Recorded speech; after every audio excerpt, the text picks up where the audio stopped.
Nós iniciamos o estudo do capítulo 42 e só estudamos 5 versículos.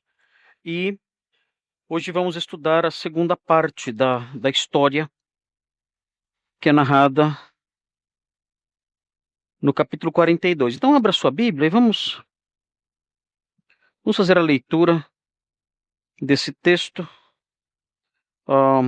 começando com o versículo 1, para que os irmãos se recordem de tudo que já foi dito.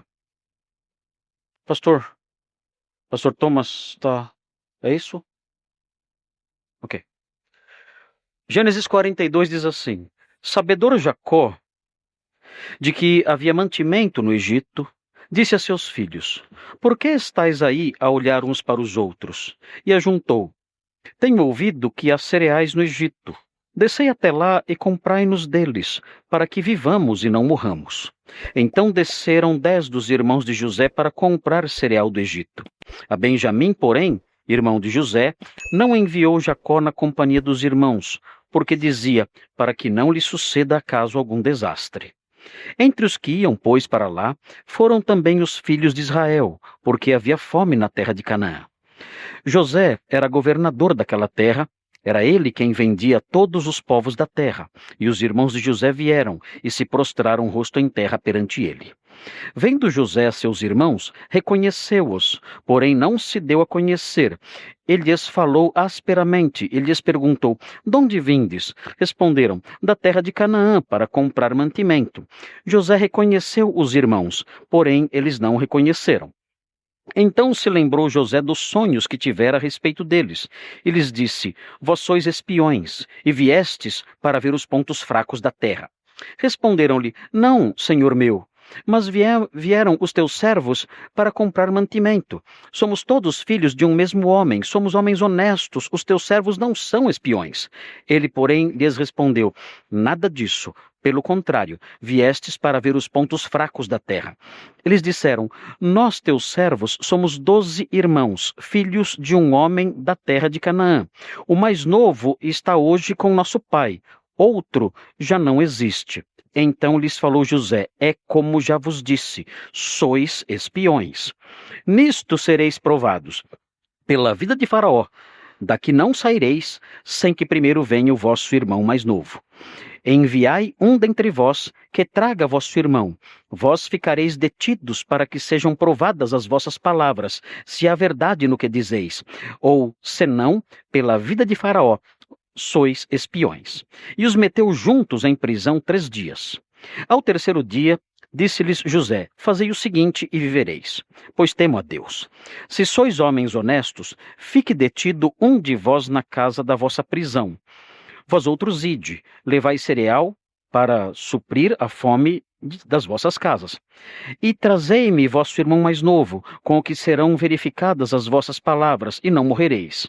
E eles se dispuseram a fazê-lo.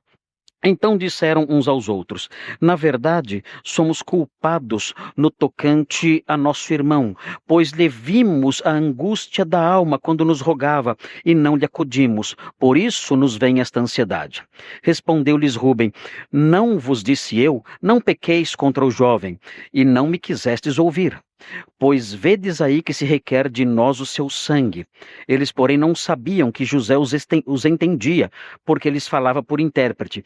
E retirando-se deles, chorou. Depois, tornando, lhes falou. Tomou a Simeão dentre eles, e o algemou na presença deles. Ordenou José que lhes enchessem de cereal os sacos e lhes restituíssem o dinheiro, a cada um no saco de cereal, e os suprissem de comida para o caminho, e assim lhes foi feito. E carregaram o cereal sobre os seus jumentos e partiram dali. Abrindo um deles o saco de cereal para dar de comer ao seu jumento na estalagem, deu com o dinheiro na boca do saco de cereal. Então disse aos irmãos: Devolveram meu dinheiro. Aqui está, na boca do saco de cereal. Desfaleceu-lhes o coração, e atemorizados entreolhavam-se, dizendo: Que é isto que Deus nos fez? E vieram para Jacó, seu pai, na terra de Canaã, e lhe contaram tudo o que lhes acontecera, dizendo: O homem, o Senhor da terra, falou conosco asperamente e nos tratou como espiões da terra. Dissemos-lhe: somos homens honestos, não somos espiões, somos 12 irmãos, filhos de um mesmo pai. Um já não existe e o mais novo está hoje com nosso pai na terra de Canaã. Respondeu-nos o homem, o Senhor da terra: nisto conhecerei que sois homens honestos. Deixai comigo um de vossos irmãos. Tomai o cereal para remediar a fome das vossas casas e parti. Trazei-me vosso irmão mais novo, assim saberei que não sois espiões, mas homens honestos. Então vos entregarei vosso irmão e negociareis na terra.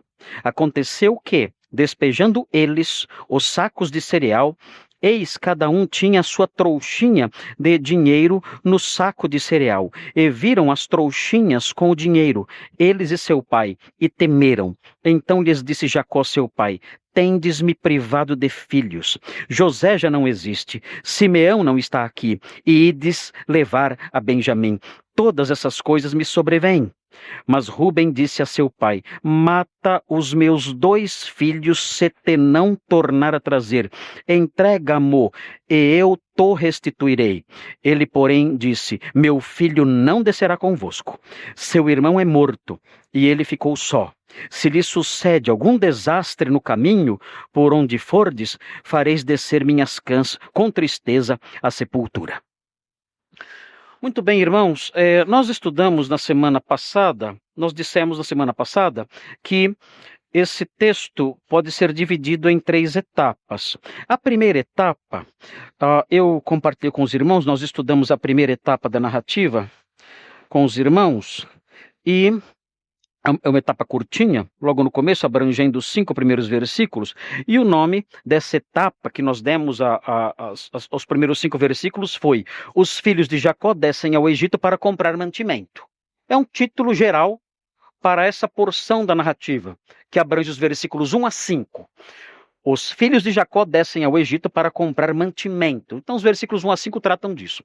Hoje, então, depois de termos exposto esses 5 versículos, nós vamos olhar para a segunda parte da narrativa.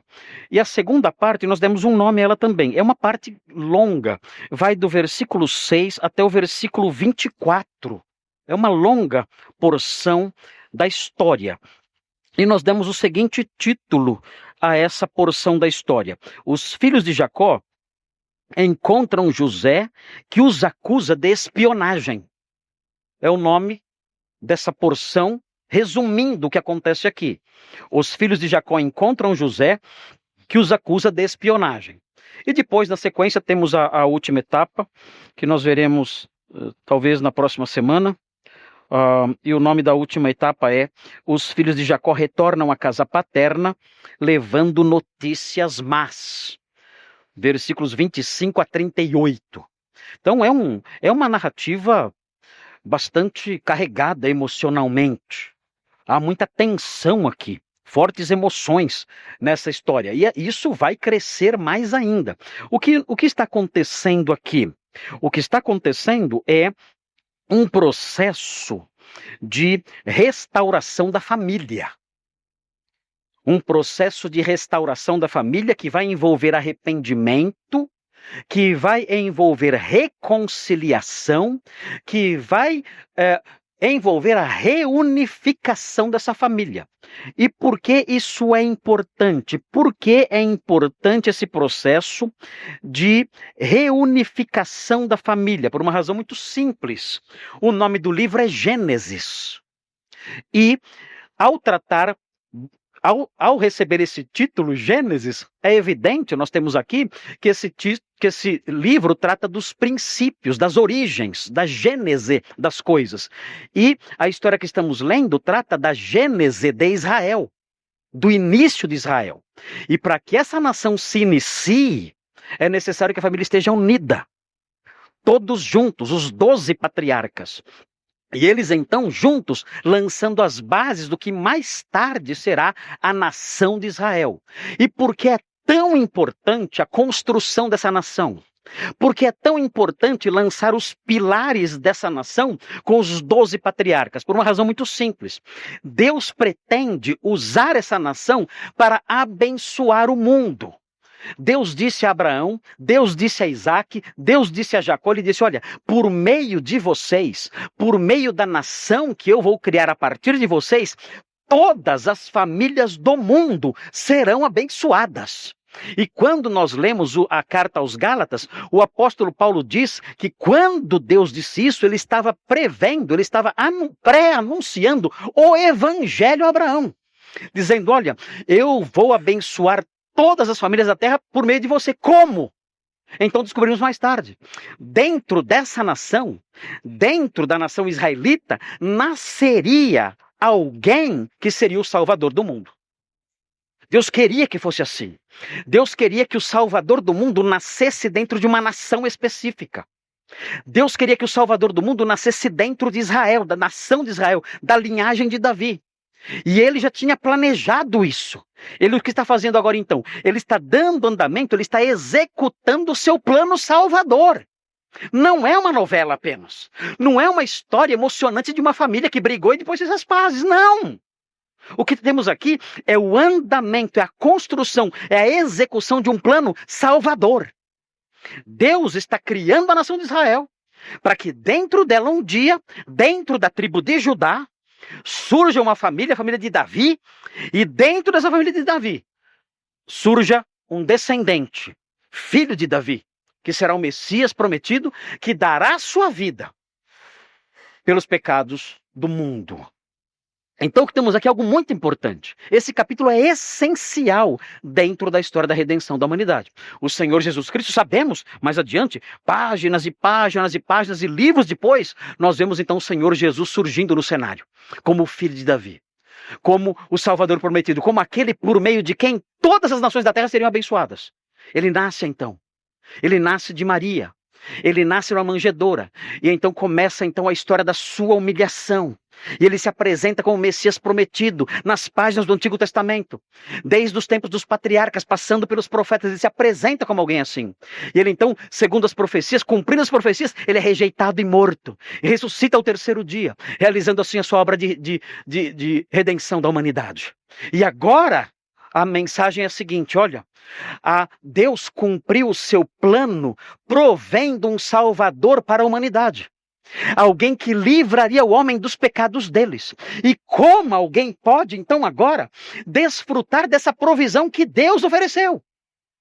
Como alguém agora pode, então, se beneficiar dessa provisão que foi construída ao longo de séculos, ao longo de milênios de história? Como alguém hoje pode se beneficiar disso que Deus providenciou? Através de Abraão, construindo a sua família, criando uma nação e trazendo por meio dessa nação o Messias ao mundo. Como alguém pode se beneficiar dessa obra, dessa história da redenção? E aí então os evangelistas e o próprio Salvador e os apóstolos todos dizem, é por meio da fé.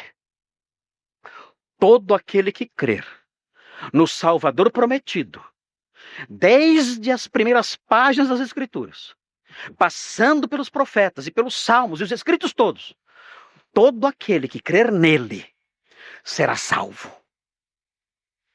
Será liberto dos seus pecados, perdoado definitivamente e transformado numa nova criatura, num herdeiro de Deus. E desfrutará então não somente da paz comigo, mas será o meu herdeiro, herdará o meu reino e habitará comigo para sempre. O Senhor, não contente em salvar, ele ainda cumula aqueles que creem nele, cumula de bênçãos sem medida. E diz mais, ele diz, olha, aquele que crer nele, no Filho de Deus enviado, aquele que crer nele terá sua vida transformada agora. Terá uma mente transformada. Terá um coração transformado, será uma outra criatura. Ele vai deixar de pensar como pensava antes. Os seus temores, a escuridão do seu coração vai desaparecer. A fome que o tortura dentro do coração desaparecerá. A sede da sua alma sequiosa, que busca em todo canto satisfação para o seu interior, desaparecerá, será saciada. Ele matará a sede do coração, a fome do coração. Ele trará luz no lugar da escuridão, dentro da pessoa. E aquele que crer nele nunca mais terá fome e nunca mais terá sede. E a luz do céu raiará dentro dessa pessoa, afugentando todas as trevas de dentro dela. Isso é salvação. E essa pessoa, tomada por todos esses benefícios aqui e agora, ainda desfrutará de uma esperança maravilhosa, de habitar com ele para sempre, pelos séculos dos séculos, por toda a eternidade, numa felicidade sem fim que o vocabulário humano não pode, não consegue descrever. Isso é salvação. E o que está acontecendo aqui então? Deus está realizando as etapas, construindo, executando o seu plano, que um dia redundará na vinda do Messias a este mundo. Se você é salvo em Cristo, então essa aqui é a sua biografia. É a sua história. Se alguém perguntar para você, como é que eu fui salvo? Como é que você foi salvo? Você pode responder, olha, tudo começou lá em Gênesis. Deixa eu contar para você. Vou começar a história. Quem sabe daqui a uns 8 ou 10 anos eu consigo terminar. Eu estou tentando terminar, não consigo. Mas a minha história de salvação começou lá em Gênesis. Lá em Gênesis, Deus começou a construir uma grande nação. E você então contará a sua história de redenção. Mostrando, chegando ao ponto em que você dirá, um dia então, tendo contato com essa mensagem e com aquele que Deus proveu por meio da nação que ele construiu, eu criei e eu nunca mais fui a mesma pessoa. Eu me tornei uma nova criatura pela fé no Salvador. É muito lindo tudo isso. E eu gastei alguns minutos falando disso aqui, porque eu quero colocar os irmãos em perspectiva, dentro do que estamos tratando aqui. Para que os irmãos nunca percam de vista isso. Não estamos só estudando uma novelinha. Ah, historinha de uma família emocionante. Não, não, não. É algo muito mais do que isso. E quando olhamos para o texto, temos que sempre lembrar disso. O que estamos estudando é a história da redenção da humanidade. Muito bem. Agora então vamos olhar para o texto. Vejam, estamos no ponto 2. Qual o nome do ponto 2? Os filhos de Jacó encontram José, que os acusa de espionagem. Então é um momento de fortes emoções, né? Momentos de tensão. José não vê seus irmãos há mais de 20 anos. Ele foi vendido por seus irmãos como escravo e foi levado para o Egito. Seus irmãos tinham inveja dele, raiva dele por causa dos seus sonhos e porque ele era o preferido de Jacó. E o venderam. E ele chegou ao Egito. E Deus o abençoou ali. Os irmãos acompanharam a história. Ele se tornou governador do Egito por causa da sua sabedoria. E agora, então, chega o momento do reencontro. É o primeiro reencontro, depois de mais de 20 anos. Haverá um outro reencontro depois do capítulo 43. Mas esse é o primeiro. Estamos chegando perto. Vejam o que diz o versículo 6. José era governador daquela terra. O autor bíblico aqui, ele, com as suas habilidades literárias como escritor, ele constrói esse texto da seguinte maneira. Talvez não apareça isso na sua Bíblia. Diz assim, e José era governador daquela terra. Talvez as suas traduções não tenham a conjunção e. Talvez não esteja aí. Deveria estar. O que nós temos aqui? Depois os irmãos perguntam para o pastor Pedro e para o pastor Thomas, que são os mestres em hebraico. Mas o que nós temos aqui, e que não foi traduzido, é o que nós chamamos em hebraico, quando nós estudamos hebraico, o hebraico bíblico, nós chamamos de vav disjuntivo. O que é um vav? O que é um vav? Vav é uma letra do alfabeto hebraico que significa e. Simplesmente e. Sugerindo aí a ideia de ligação. Então poderia começar assim o texto. E José era governador daquela terra. Quando nós temos o que os gramáticos chamam de um vav disjuntivo, isso significa que esse e não tem a ideia de ligação, mas sim é uma quebra no fluxo da narrativa. Veja o que acontece. Você lê no versículo 5, você lê que os irmãos estavam indo para o Egito. A cena está mostrando os irmãos viajando. A cena mostra os irmãos caminhando para o sul, para o Egito. De repente, no versículo 6 fala, José era governador do Egito. Muda, de repente muda. A câmera muda de foco. Deixa de focalizar a viagem dos irmãos de José e focaliza em José sendo governador do Egito. Não acontece isso nos filmes que nós lemos? Que nós assistimos? Não acontece isso? Mudança de cena? Você está assistindo um filme, tem ali uma cena, de repente quebra aquela cena e mostra outra coisa. Se o autor bíblico, escrevendo em hebraico, fosse descrever isso, ele usaria um vav disjuntivo. Ele usa esse vav para quebrar a cena e mostrar outra cena. É o que acontece aqui. Nós estamos olhando os irmãos marchando para o Egito. De repente, sem aviso nenhum, muda. José era governador daquela terra. Essa é a função do vav disjuntivo. Por que eu estou dizendo isso? Pelo seguinte, o vav disjuntivo, de acordo com os gramáticos da língua hebraica, pode ter também uma função adversativa. O que significa isso? Significa que esse vav pode significar mas. Leia agora o texto assim. Versículo 5 fala: havia fome, eles estavam descendo ali para o Egito, porque havia fome na terra de Canaã, ponto. Mas José era governador daquela terra. Que ideia isso traz? Que ideia o vav disjuntivo, traduzido num sentido adversativo, que ideia traz? Que há um conflito em andamento. Nós estamos indo para o Egito. Só que tem um probleminha. Qual é o probleminha? Mas José, aquele que vocês venderam, é governador lá. Bem tranquilo. Bem. Quando nós traduzimos o vav disjuntivo desse jeito, isso cria no leitor uma tensão maior. Haverá um conflito. Eles estão indo para o Egito, marchando inocentemente. Vamos lá comprar nosso alimento. Mas haverá encrenca. Mas a coisa vai ficar feia. Esse escritor é fantástico. Ele cria em nós uma ansiedade. Ele quer e ele vai fazer mais. Irmãos, esse homem é fora de série. Quem escreveu isso aqui devia ser muito inteligente. Quem será que foi?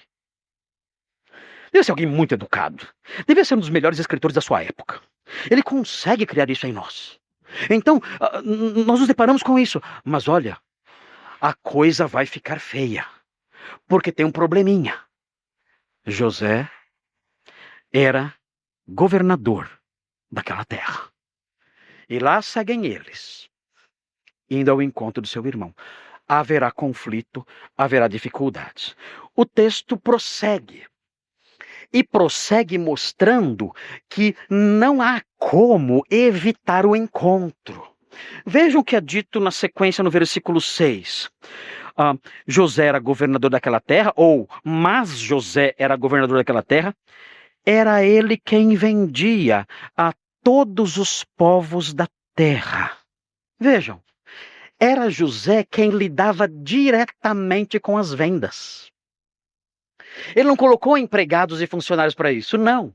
Ele pessoalmente vendia. Então o encontro era inevitável. Eles iriam encontrá-lo, teriam que passar por ele. Ele era um grande governador, mas ele era grandemente acessível por todos. E eles estavam indo na direção dele, e ele teria que falar com eles se eles quisessem comprar alguma coisa. Então, não há dúvida de que o encontro aconteceria. Veja a sequência. E os irmãos de José vieram então, e se prostraram o rosto em terra perante ele. Uau! Pare aqui. Agora confesse uma coisa para mim. Do que vocês se lembraram agora? Acertou, miserável. Do que vocês se lembraram? Será que isso é por acaso? Será que o autor colocou isso aqui por acaso? Não, ele quer que você se lembre mesmo. Ele é bom.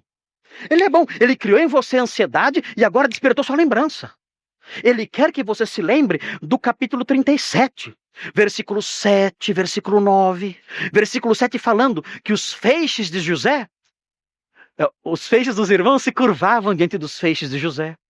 A estrela de José, as demais estrelas, 12 estrelas, se curvando ali, além do sol e da lua, se curvando as estrelas todas diante da estrela de José.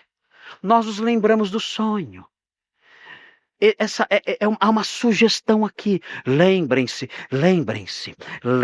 do que aconteceu no passado. Não se esqueçam. Vocês estão lendo o capítulo 42. Não esqueçam do capítulo 37.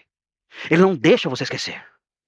Não se esqueçam dos sonhos e não somente dos sonhos, ele vai fazer mais.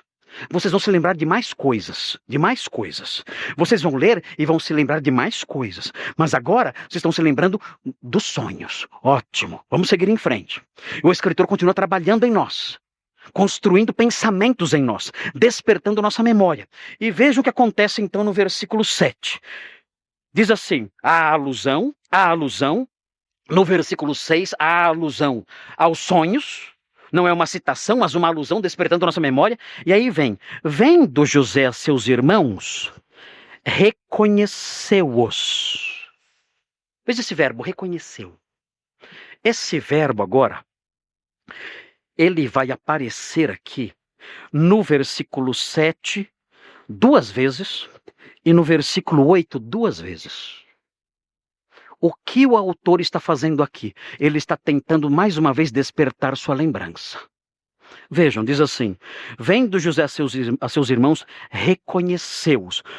Porém, não se deu a conhecer a eles. Aqui, mais uma vez, aparece o verbo reconhecer, numa das suas variantes. Traduzido aqui como não se deu a conhecer. Essa expressão, não se deu a conhecer, é integrada também pelo verbo reconhecer. Então aparece aqui, nesse versículo, 2 vezes o verbo reconhecer. Quando chegamos no 8, veja o 8.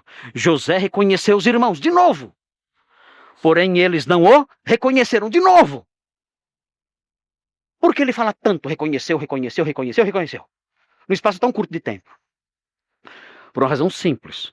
Ele está fazendo aqui, ele está tentando fazer com que os irmãos se lembrem de algo mais. E de que ele quer que os irmãos se lembrem? Muito simples. Do capítulo 37. Que parte do capítulo 37? Vamos olhar. Volte às páginas da Bíblia e veja o capítulo 37. O capítulo 37 é o pano de fundo de tudo aqui. Vejam aqui o que ele quer que você se lembre. Veja o versículo 32. Os irmãos de José o venderam, pegaram a túnica dele, mancharam de sangue a túnica dele e apresentaram ao seu pai, dizendo que José tinha sido despedaçado por uma fera. Vejam o versículo 32.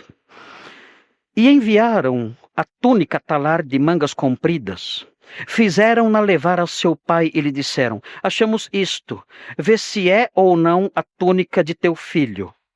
Ele a reconheceu. O que o autor está fazendo aqui? Ele está repetindo o verbo reconhecer, para que nós lembramos de um momento em que houve um reconhecimento lá atrás. Ele quer que você se lembre da túnica sangrenta. Sutilmente, ele vai despertando essas coisas que estão guardadas na sua memória lá atrás. Ele faz você se lembrar dos sonhos e faz você se lembrar do crime que cometeram contra ele.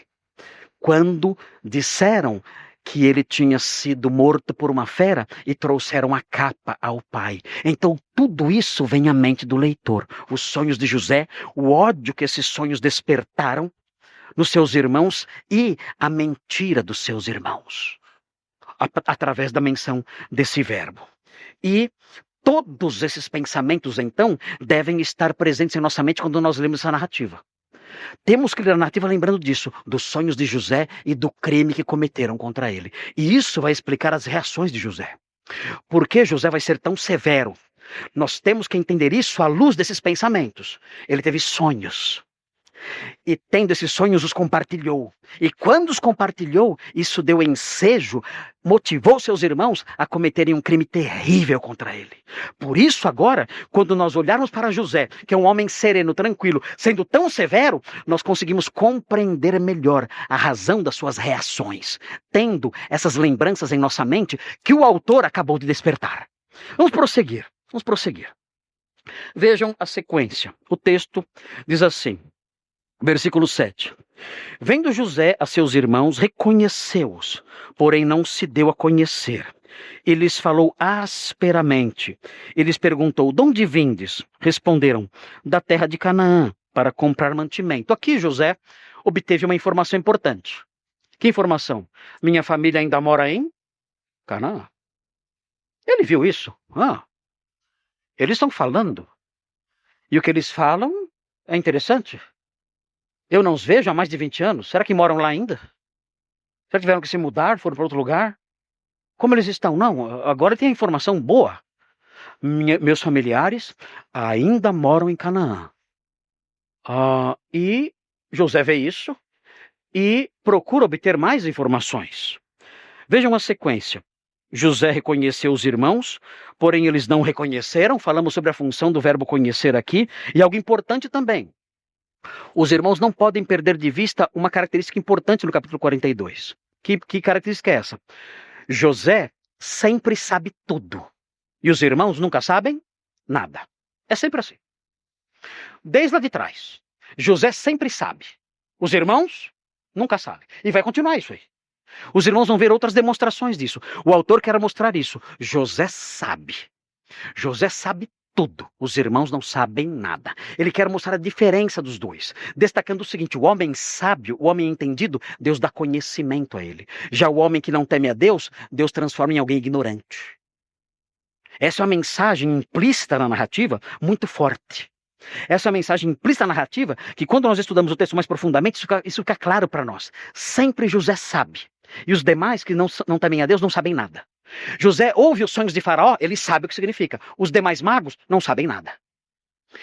Os demais não sabem como agir diante da fome. José sabe. José tem uma estratégia, ele sabe como agir. E aqui, diante dos seus irmãos, os seus irmãos não sabem quem ele é. Ele sabe quem eles são. Esse é sempre o contraste. Ou seja, o homem piedoso, o homem que teme a Deus, é um homem sábio. Ele tem conhecimento. Deus esclarece a sua mente. Deus o instrui. Já o homem sem Deus é um ignorante, não sabe nada. Não sabe discernir entre a mão direita e a esquerda. Vamos continuar. O texto diz, versículo 9. Então se lembrou José dos sonhos. Ele também lembrou como vocês, hein? Como vocês, ele também se lembrou. Os sonhos que tivera a respeito deles. E é interessante aqui, porque assim que ele se lembra, ele é tomado de uma atitude de ira. Vejam, há uma conexão aqui, há uma relação de causa e efeito. Quando ele se lembrou dos sonhos, ele disse: vós sois espiões. Ficou bravo. E disse: vocês são espiões e vieram para ver os pontos fracos da terra. Por que, quando ele se lembrou dos sonhos, ele ficou com raiva? Dá para imaginar por quê? Porque quando ele viu ele se ajoelhando e ele se lembrou dos sonhos, ele imediatamente foi tomado de raiva e disse: agora eu vou apertar esses homens. É o seguinte, vocês são espiões. Queridos, era uma acusação grave. Espiões eram inimigos que entravam nas cidades para ver os pontos fracos da muralha e para ver outros pontos fracos na defesa do país, a fim de favorecer a invasão de um exército inimigo. Os espiões eram tratados como? Prisioneiros inimigos dignos de morte. Era uma séria acusação. Os irmãos de José ficaram apavorados. Senhor, não. Nós não somos espiões. Mas José insiste nisso. Ele está irado, ele está fingindo raiva aqui? Não, não está fingindo raiva. Ele está com raiva mesmo, porque ele teve essa reação quando ele se lembrou dos sonhos. Porque ao se lembrar dos sonhos, ele se lembrou também do efeito desses sonhos. Eu sonhei. Eu tive aqueles sonhos e eu contei. Eu era adolescente e eu não pensei no modo como aquilo iria impactar meus irmãos. E eu contei aqueles sonhos. E eles ficaram com ódio de mim e fizeram todo o mal contra mim. Agora eu vou apertar esses homens. E ele faz isso. Ele diz: vocês são espiões e vieram para ver os pontos fracos da terra. É interessante aqui também, algo importante para nós aqui, é essa expressão: então se lembrou José dos seus sonhos. Por que é importante essa expressãozinha aqui para nós? Porque os irmãos devem se lembrar que no capítulo 41, versículo 51, José tinha tomado uma decisão. Que decisão ele tomou no capítulo 41, versículo 51? Fala assim: José, ao seu filho primogênito, chamou de Manassés, pois disse: Deus me fez esquecer de todos os meus trabalhos e de toda a casa do meu pai. Ele diz: eu esqueci tudo, tudo passou, eu esqueci dos meus irmãos, eu esqueci a casa dos meus pais, isso ficou no passado, morreu, está enterrado. Só que agora, o que acontece, ele se lembra. Queridos, a palavra de Deus ela nos enche de sabedoria, ela nos ensina a viver. A atitude de José, no capítulo 41, foi uma atitude muito linda. Ele decidiu colocar uma pedra naquela questão e seguir a sua vida em frente. Mas o texto mostra que muitas vezes eu não conheço a vida de vocês. Eu não conheço a história particular de vocês. Mas a Bíblia mostra que muitas vezes pendências que ficaram lá atrás, conflitos que não foram resolvidos lá atrás, podem ressurgir. Você decidiu esquecer, mas um dia eles aparecem na sua frente. Você decidiu colocar uma pedra sobre aquilo, mas um dia aquelas pessoas reaparecem. E agora? Você decidiu esquecer, ficaram pendências, conflitos, rompimentos não resolvidos, e agora, de repente, tudo vem à tona. O que fazer nessas horas? Nós aprendemos aqui com a história de José. Nós aprendemos na sequência da história o que fazer. É difícil. José estava bem, tranquilo. Eu virei essa página, mas essa página voltou. Eu coloquei uma pedra, mas a pedra foi removida. E cá estou eu aqui de novo, na frente desses homens. Todos os problemas que nós vivenciamos agora vêm à minha mente. Eu tinha decidido esquecer, mas tudo ressurgiu. E agora? O que eu faço? Nós aprendemos com a história de José. Ele foi um homem muito bondoso e benigno ao decidir esquecer. E quando aquilo que não tinha sido bem resolvido ressurgiu, nós vemos na sequência da história a sua postura. Ele mais uma vez encara seus irmãos frente a frente e os perdoa. É muito lindo aprender isso. O texto mostra assim, ele vai mostrando lições para a vida interessantes. Nós podemos muitas vezes fazer isso. Virar a página, apagar, colocar uma pedra. Mas a lição não termina aí. Pode ser que um dia tudo aquilo volte. E o que fazer então? Aprendemos com José, certo, ok, vamos esquecer. Mas quando tudo volta, o que fazer então? O texto ensina, através do sábio José. Perdoe. Olhos nos olhos. Perdoe e proteja aquelas pessoas. E restaure aquelas pessoas. E ajude aquelas pessoas. A Bíblia nos ensina a viver. A Bíblia nos ensina como lidar com os dramas que nós temos que enfrentar ao longo da vida. Nos ensina isso. Vire sim as páginas, coloque sim as pedras, enterre sim o passado, enterre. Mas quando isso ressurgir, tenha um coração terno, disposto a perdoar, a restaurar e até a ajudar aqueles que nos feriram injustamente no passado. O texto prossegue. E chegamos no versículo 10. Vejam o versículo 10. Diz assim: Responderam-lhe: Não, senhor meu, mas vieram os teus servos para comprar mantimento. Eles começam a sua defesa aqui. E a defesa deles vai começar a entrar em detalhes. Veja o que eles dizem. Somos todos filhos de um mesmo homem.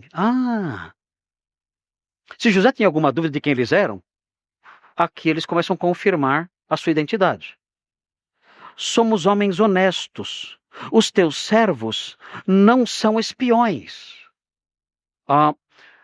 José obtém mais algumas informações sobre eles, sabe que eles moravam em Canaã, sabem que eles eram filhos de um mesmo homem, aquele homem certamente estava vivo ainda, como eles vão confirmar, mas ele continua dizendo, vocês são espiões. Ele diz, nada disso, pelo contrário, viestes para ver os pontos fracos da terra. Ele quer que eles falem mais, aumentem a sua defesa, deem mais detalhes. E eles prosseguem, eles disseram, nós teus servos somos 12 irmãos, filhos de um homem na terra de Canaã. O mais novo está hoje com nosso pai, outro já não existe. Aí eles dão a ficha completa da família. Olha, nós vivemos em Canaã, nosso pai vive lá, então o endereço é o mesmo, papai está vivo e Benjamim está bem. São informações importantes. Onde está a ironia do versículo? Onde está a ironia? Outro já não existe. Não? Não. Outro não existe. Não. Não? Não. Não? Não. Não existe mais. Não existe mais. Não. Ok. É a ironia do versículo. Eles dizem, o outro não existe e o outro está diante deles. Ou seja, eles não sabem nada. O texto hebraico diz assim, o outro já não é. O outro já não é. O outro não é? É. Ok. Não, né? Não. O outro não está mais aqui. Não está mais aqui? Não, não está mais aqui. Ok. Muito bem. É a ironia do versículo mostrando o quê? Mostrando, vocês são ignorantes demais. Vocês não entendem nada.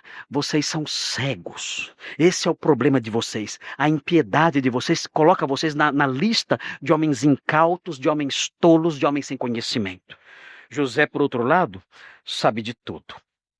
Veja a sequência, nós chegamos então ao versículo 14, e o versículo 14 encerra um parágrafo. Então lhes falou José, é como já vos disse, sois espiões.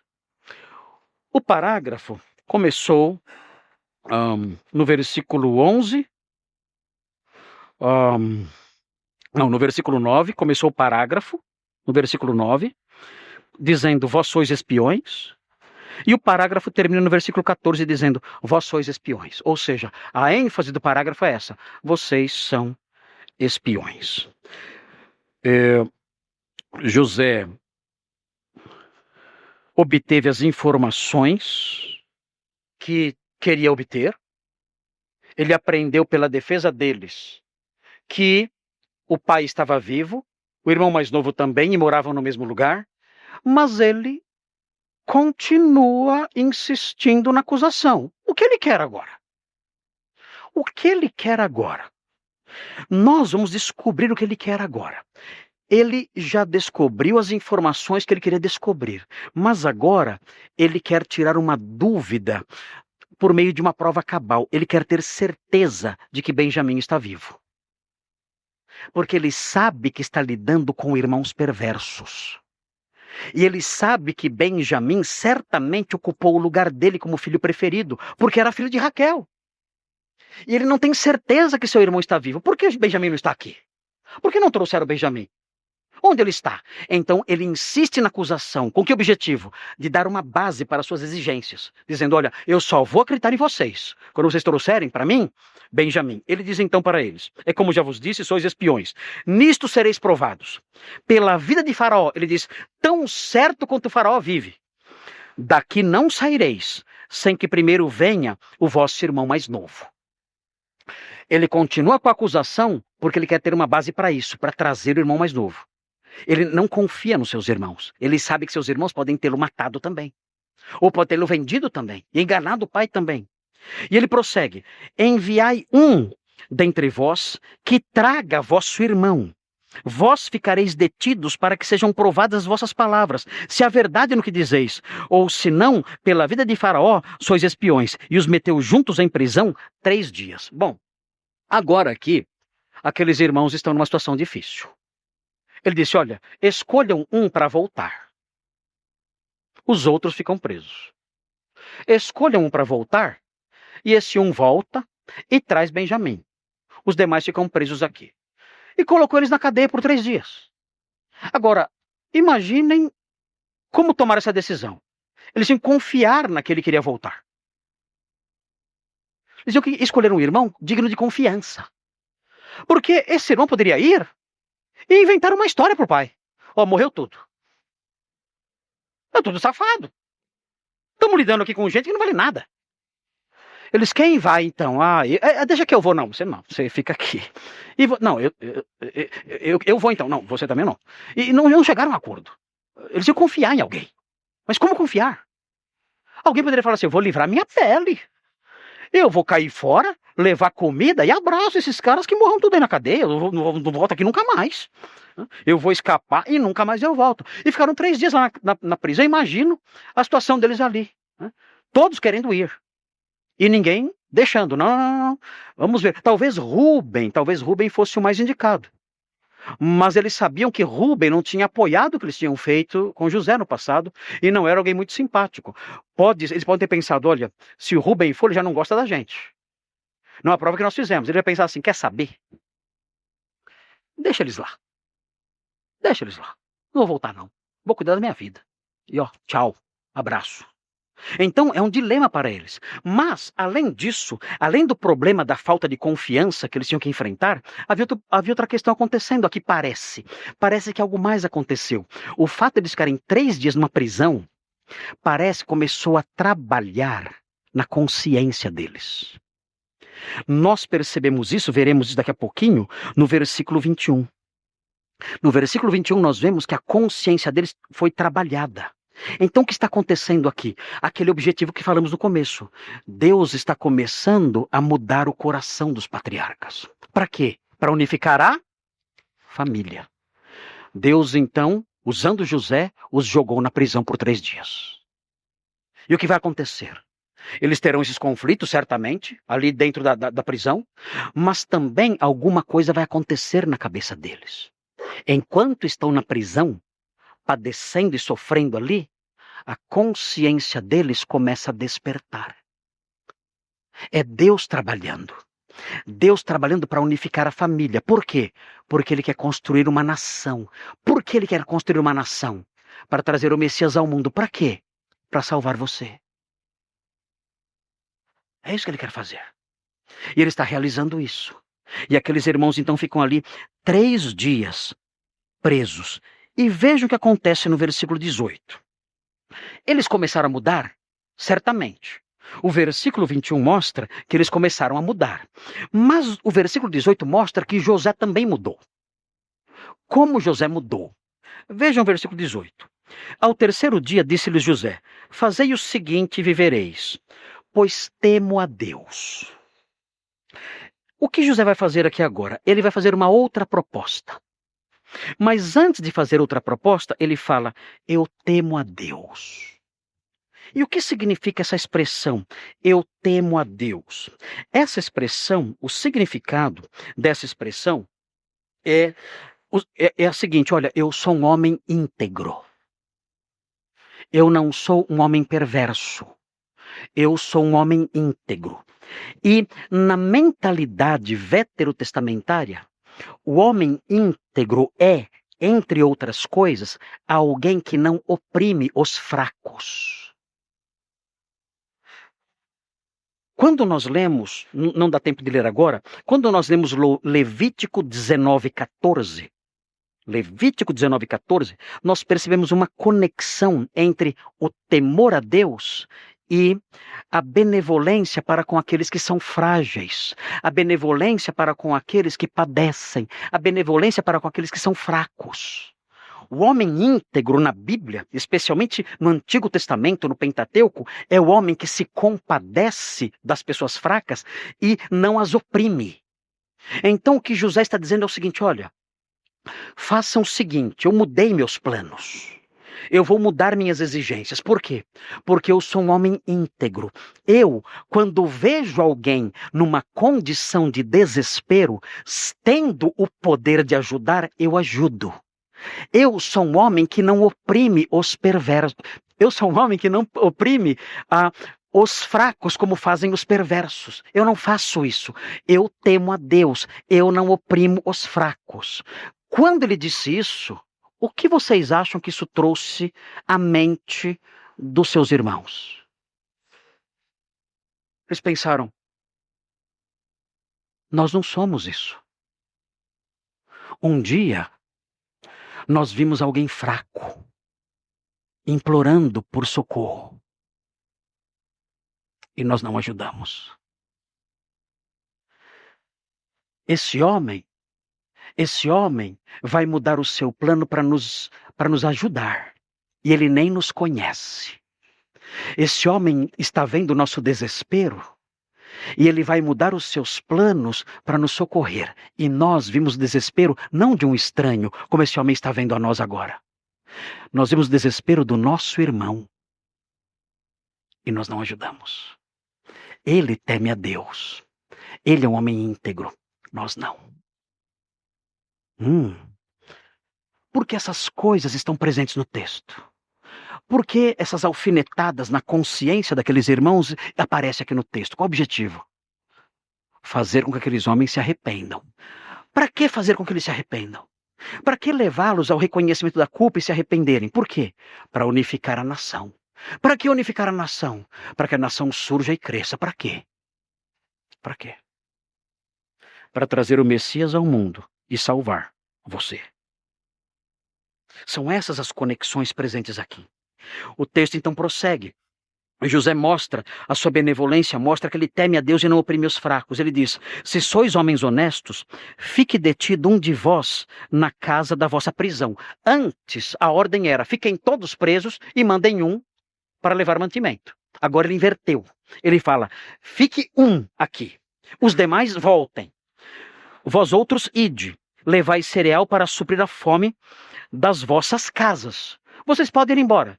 9 vão embora. Por razões que José considerou importantes. Primeiro, um só voltar não ia conseguir levar mantimento para a família toda. A família ia morrer de fome. Outra coisa, um voltar sozinho, com tanta comida, em época de fome, queridos, era passear na 25 de março com o celular na mão, assim, tirando selfie. Era pedir para ser roubado. Um homem sozinho, com muita comida, viajando sozinho, numa época de fome. É claro que ele seria roubado, é claro que ele seria assaltado. Então, José muda os seus planos e fala: olha, não, voltem os 9, um fica aqui. Um fica aqui e vocês voltem depois trazendo o irmão mais novo de vocês. É interessante aqui, nós temos aqui uma lição importante que eu quero deixar aqui, uma observaçãozinha, para os irmãos que estão na área, que ocupam algum cargo de liderança. Seja na família, seja na igreja, seja no trabalho, mas irmãos que ocupam algum cargo em que você tem o privilégio de tomar decisões. Seu trabalho, decisões ligadas à vida das pessoas. Esse texto mostra que 3 noites de sono podem ser muito úteis para você rever as suas decisões. E não mostra somente isso. Mostra que 3 noites de sono, além de ajudar você a rever suas decisões com mais serenidade, mostra também que fazer isso não é algo humilhante, não é prova de incompetência, nada disso. Nós temos aqui um homem sábio fazendo isso. No calor do momento, ele disse: todos presos, volta um. Depois, 3 noites dormindo, pensando, refletindo, como um líder que era, sábio que era, tendo passado o calor do momento, o que ele faz? Ele pensa bem e diz: pensando bem, eu fui severo demais, eu não pensei direito. Vamos mudar tudo isso. Vamos fazer diferente. Os 9 voltam, um só fica. E aí nós evitamos uma tragédia maior. Evitamos que toda a família padeça. E evitamos perigos durante a jornada. É interessante observar isso, porque nós aprendemos aqui que um líder sábio e inteligente, ele não se envergonha em mudar suas decisões, quando ele pensa melhor. Isso não é sinal de fraqueza, isso não é sinal de incompetência. Não. Um pai de família pode fazer isso. Ele pode tomar uma decisão em relação aos seus filhos, muito severa, no momento da raiva. E depois, ele rever isso. Um líder na igreja, ou um líder no trabalho, pode tomar uma decisão muito severa, no calor do momento. E depois rever tudo isso e mudar. E aprendemos desse texto que isso não é vergonhoso, isso não é humilhante, isso não é sinal de incompetência, de falta de sabedoria, não. Um dos homens mais sábios da Bíblia fez isso. E foi algo bom. Então temos que aprender com essas coisas. A Bíblia vai mostrando para nós situações comuns da vida. E vai nos ensinando o que é certo, o que é errado, o que podemos fazer, o que não podemos. E seguir em frente, guiados por essas pistas que a Bíblia nos dá acerca de como viver. Veja então a sequência do texto. Diz assim, no versículo 20: E trazei-me vosso irmão mais novo, com o que serão verificadas as vossas palavras, e não morrereis. E eles se dispuseram a fazê-lo. Será que José ficou contente quando eles disseram, vamos fazer isso sim? O que vocês acham? Nós vamos todos embora e deixar um aqui. Vamos sim. Concordamos com você. Será que José falou, como eles são bonzinhos? O que você pensaria? Considerando esses homens aqui. Vamos sim. Vamos deixar um então, a gente volta então. Concordamos com você. O senhor, gostamos dessa ideia. Nós vamos então todos voltar e deixar um só aqui. O que vocês acham que eles poderiam fazer? Considerando quem eles eram e o que já tinham feito. Eles poderiam ir os 9 no caminho e falar assim, olha, vamos matar mais um bode? E vamos falar que o que ficou morreu? Vamos contar para Jacó que o nosso irmão morreu. E aí já resolve esse problema, a gente nunca mais volta aqui. A gente se livra e nunca mais volta. Essa era uma possibilidade? Claro que era. Estamos lidando com quem aqui? Com os filhos de Jacó. Essa gente não vale nada. Não vale nada essa gente aqui. E José ouviu isso e certamente ficou atento. Essa anuência não é tão positiva assim. Eles podem tramar no caminho e abandonar um dos irmãos aqui. Vejam então o que acontece na sequência. Eles se dispuseram a fazê-lo, então disseram uns aos outros. Aqui nós percebemos agora que essa disposição de enganar, de tirar proveito, começa a desaparecer. Eles dizem, na verdade somos culpados. Notem bem, 3 dias na masmorra, e o exemplo de José, dizendo eu temo a Deus, mexeu com a consciência deles. E eles disseram, na verdade somos culpados no tocante a nosso irmão, pois lhe vimos a angústia. Eles se lembram do que fizeram, mas existe uma cena específica que aflora, que vem à mente deles, uma cena específica. Eles se lembram da angústia do menino, quando nos rogava. Isso surgiu na cabeça deles. Um detalhe específico, eles viram o rosto de José menino, implorando e chorando, angustiado, o seu rosto transtornado, implorando, não façam isso comigo, não façam isso comigo. Essa lembrança específica os torturava. E não lhe acudimos. Nós vimos o seu desespero, suas lágrimas, e nós não ajudamos. Por isso nos vem essa ansiedade. É interessante aqui, porque eles começam a perceber que as coisas não estão acontecendo por acaso. Pela primeira vez, eles estão considerando a existência de alguém supra-histórico, fazendo as coisas acontecer.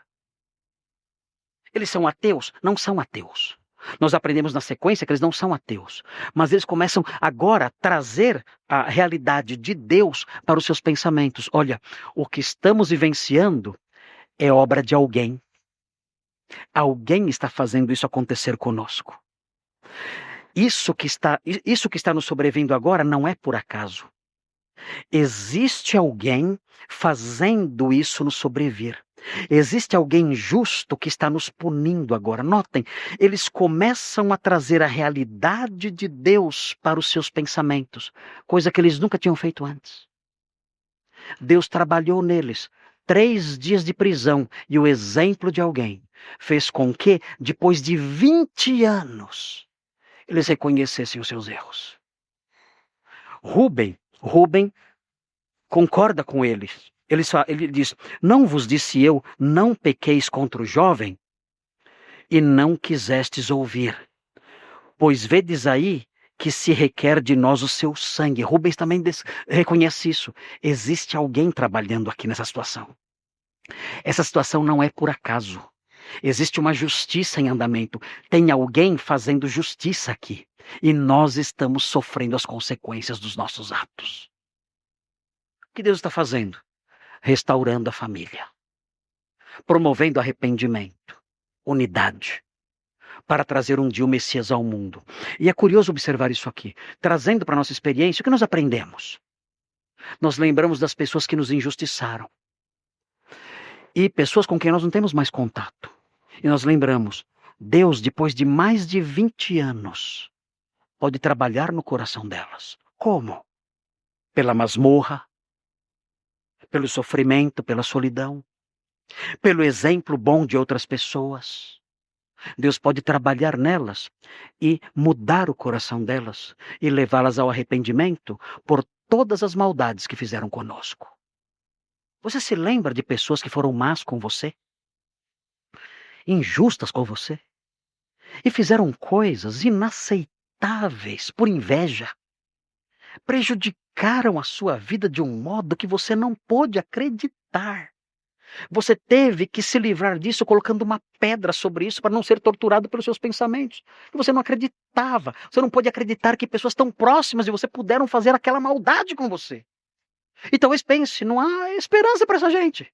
Mas aprendemos aqui na história de José que 3 dias na caverna, 3 dias no cárcere, 3 dias na prisão, no sofrimento ali. E o exemplo de outras pessoas. Deus pode usar tudo isso para despertar, depois de décadas, despertar o coração de alguém, levando a pessoa ao arrependimento. É o que está acontecendo com esses homens aqui. O coração deles está começando a se quebrar. O mármore do coração deles está começando a se rachar. Eles estão chegando próximos do arrependimento. Estão reconhecendo: Deus está nos punindo pelas maldades que fizemos. Pergunta: esses homens são homens que estão abandonando a sua impiedade aos poucos? Mas uma pergunta que surge aqui para nós: essa teologia deles, de um Deus que pune agora e não só no pós-morte, essa teologia é correta? O que vocês acham? A teologia desses homens, que entende que o mal pode ser punido agora e não só na eternidade, mas agora, está certa? Sim ou não? Sim. Eles acertam na sua teologia. Eles acertam ao dizer: nós estamos sofrendo as consequências dos nossos erros agora. O nosso pecado nos alcançou agora. Nós sabemos que existe um juízo de Deus para a eternidade, sabemos disso. Mas no nosso caso, esse juízo chegou aqui, nesta vida. E essa teologia é uma teologia saudável, sim. Nós aprendemos isso. Vejam, por exemplo, o texto de Jeremias 17. Vejam isso, eu já estou terminando, já o nosso texto aqui está chegando ao fim. Desculpem, é um texto muito longo. Eu tive que correr para explicar cada versículo. Mas vejam a teologia desses irmãos, como é interessante. Vejam em Jeremias 17, 11. Vejam a punição de Deus agora. Jeremias 17, 11. É a punição de Deus agora. Fala assim: como a perdiz que choca ovos que não pôs. Eu nem sabia que isso existia. Um pássaro que choca ovos que não pôs. Ou seja, ele choca, mas não é para ele. É um pássaro meio bobo, né? ele choca um ovo cujos filhotes não ficaram com ele. É um pássaro meio problema de Alzheimer, talvez, não sei. O texto fala dele aqui. A perdiz que choca ovos que não pôs. E aí vai. Assim é aquele que ajunta riquezas, mas não retamente. Aquele que ajunta riquezas de modo desonesto é como esse pássaro que choca ovos, tem o trabalho de chocar, mas os ovos, os filhotes, não ficam para ele. Ele prossegue. No meio dos seus dias, as deixará. O texto fala que Deus pune essas pessoas tirando tudo delas. Vocês já viram o fim dos ladrões, dos assaltantes? Roubam, roubam, roubam, estão sempre na miséria. Perdem tudo. É impressionante. Isso acontece com muita frequência. No meio dos seus dias, as deixará. Eles não desfrutam dos ovos que chocaram. Obtiveram as suas riquezas de modo desonesto. E perdem tudo. E pior, o texto prossegue. E no seu fim será insensato. Todos verão, no final, que ele foi um tolo. Ele se envolveu em ganhos desonestos. No final, no meio da vida, perdeu tudo e todos viram o quanto tolo ele era. É a punição de Deus agora. Vejam o texto de Atos, há um episódio chocante em Atos, no capítulo 12, mostrando Deus punindo as pessoas, ou um homem, agora pelo seu pecado de orgulho, nesta vida. Atos 12. Os irmãos conhecem bem essa história. Deus punindo alguém agora, pelos seus pecados, 12:23, pelo seu orgulho. Fala assim sobre Herodes. Herodes, no versículo 21, no dia designado, vestido de trajo real, assentado no trono, dirigiu-lhes a palavra. E o povo clamava, é voz de um Deus e não de homem. Exaltaram Herodes, que se apresentou como um Deus ali diante de todos. Veja o que aconteceu com ele. No mesmo instante, um anjo do Senhor o feriu. Aqui neste mundo, não foi no inferno. Foi aqui. Por ele não haver dado glória a Deus e comido de vermes, expirou. Eu não consigo imaginar uma morte tão terrível como essa. Ele estava podre por dentro e aqueles vermes começaram a sair e comendo as suas entranhas. Imaginem esse homem morrendo aos gritos aqui. E isso foi, de acordo com o texto, punição de Deus. Deus o puniu com uma morte extremamente lancinante por causa do seu orgulho e da sua vaidade. A teologia dos irmãos de José, dizendo, olha, estamos sendo punidos agora pelo que fizemos, é verdade. Veja Romanos 1. Veja Romanos 1, é um texto que hoje em dia as pessoas distorcem tanto, mas está lá, não há como escapar dele. Romanos 1 é muito forte. Mostra Deus punindo os homens hoje, agora. E nós vemos isso todos os dias, Romanos 1:18. É a teologia básica dos irmãos de José, e ela é correta. Veja o que diz o versículo 18. A ira de Deus se revela do céu contra toda impiedade e perversão dos homens que detêm a verdade pela injustiça. Essa ira de Deus se manifesta agora, diz o texto. Deus irado e punindo agora. Como ele pune? Vejam o versículo 24. Por isso Deus entregou tais homens à imundícia. Vejam como ele pune agora. Ele fala, olha, eu vou punir vocês como? Fazendo vocês serem comidos por vermes? Não, a minha punição contra vocês será diferente. Vocês vão viver uma vida porca. Essa será a minha punição. Vocês vão viver uma vida suja. Eu estou irado contra vocês e a minha punição será essa. Vocês viverão na imundícia, na lama, na podridão moral. Esse será o meu castigo contra vocês. Deus os entregou à imundícia pelas concupiscências de seu próprio coração para desonrarem o seu corpo entre si. Vocês serão entregues a uma desonra corporal inominável. E esse procedimento de vocês será o meu castigo. Eu vou conduzir vocês, eu vou entregar vocês a essas práticas. Ele diz no versículo 26, por causa disso, os entregou Deus a paixões infames, porque até as mulheres mudaram o modo natural de suas relações íntimas por outro contrário à natureza. Deus fez isso. Deus entregou as mulheres a relações íntimas contrárias à natureza. E isso, como resultado do castigo de Deus. Semelhantemente, versículo 27, os homens também, deixando o contato natural da mulher, se inflamaram mutuamente em sua sensualidade, cometendo torpeza homens com homens e recebendo em si mesmos a merecida punição do seu erro. Deus punindo esses homens com um grau de imoralidade inominável.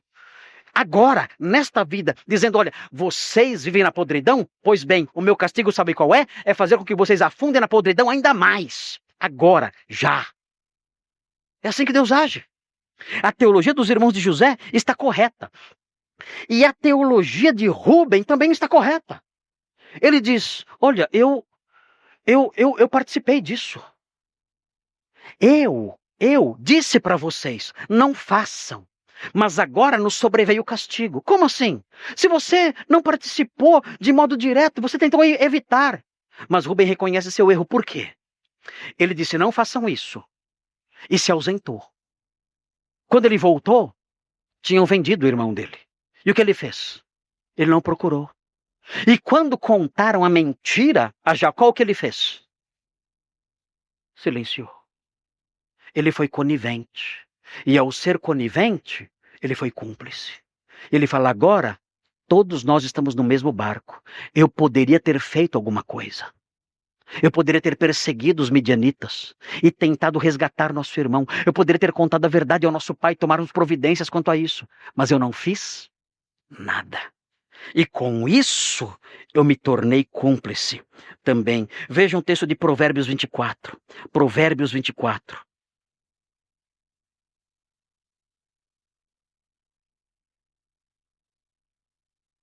Provérbios 24, diz nos versículos 11 e 12. Vejam como é sério isso.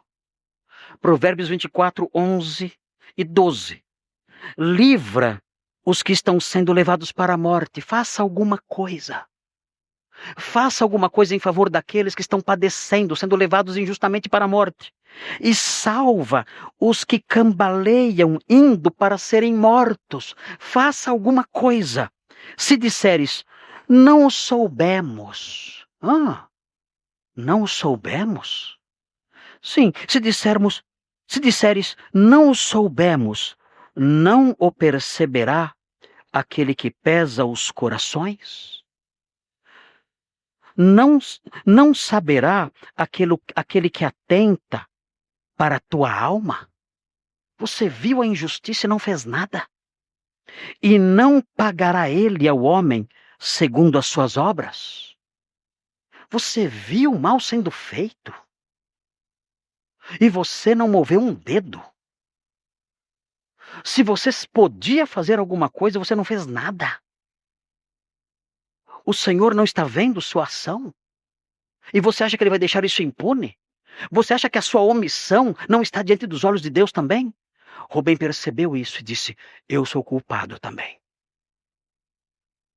A Bíblia diz na sequência que José então escolheu Simeão. Era o segundo filho de Jacó, na sequência de nascimentos. E a Bíblia diz que o próprio José o manietou. E ele ficou preso ali. E seus irmãos voltaram então para a terra de Canaã. O que vai acontecer? Próximo domingo, talvez. Vamos ver como vai ser a escala dos pregadores. A gente termina essa história. Mas tudo isso caminhando para mostrar que Deus está reunificando a família, a fim de trazer um dia o Messias ao mundo. Nós fomos beneficiados por essa vinda. Fomos beneficiados pelo Messias que foi trazido ao mundo. Cremos nele como nosso Redentor, como nosso Salvador. E hoje essa história se tornou a nossa história. Se você está aqui hoje, não conhece a redenção construída ao longo dos séculos. Você está aqui hoje, não conhece a salvação construída ao longo de milênios. E que hoje está aberta para todos nós. Se você não conhece isso hoje, tente fazer parte dessa história. Dizendo ao Senhor, Senhor, o Senhor trabalhou ao longo dos séculos, realizando, concretizando o seu plano salvador. E eu quero fazer parte disso. Eu quero ser beneficiado por isso. Lava os meus pecados. Eu quero receber o descendente prometido. Eu quero receber na minha vida o Salvador prometido a Abraão, aos patriarcas. Eu quero receber aquele por meio de quem todas as famílias da terra são abençoadas. Eu quero receber em minha vida. Ajuda-me, perdoa os meus pecados. Eu creio no Salvador. Insere-me nessa história maravilhosa, a história da redenção da humanidade. Vamos orar. Senhor, obrigado por esse texto, por essas lições todas.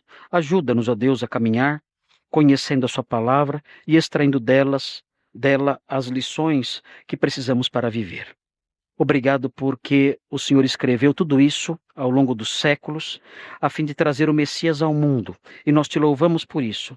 E pedimos que o Senhor robusteça a nossa fé nele, e nos ajude, e nos socorra, para que o sirvamos de todo o coração, e aqueles que não te conhecem possam se curvar aos pés dele, desfrutando dessa salvação construída ao longo dos séculos. Pedimos essas bênçãos em nome de Jesus. Amém.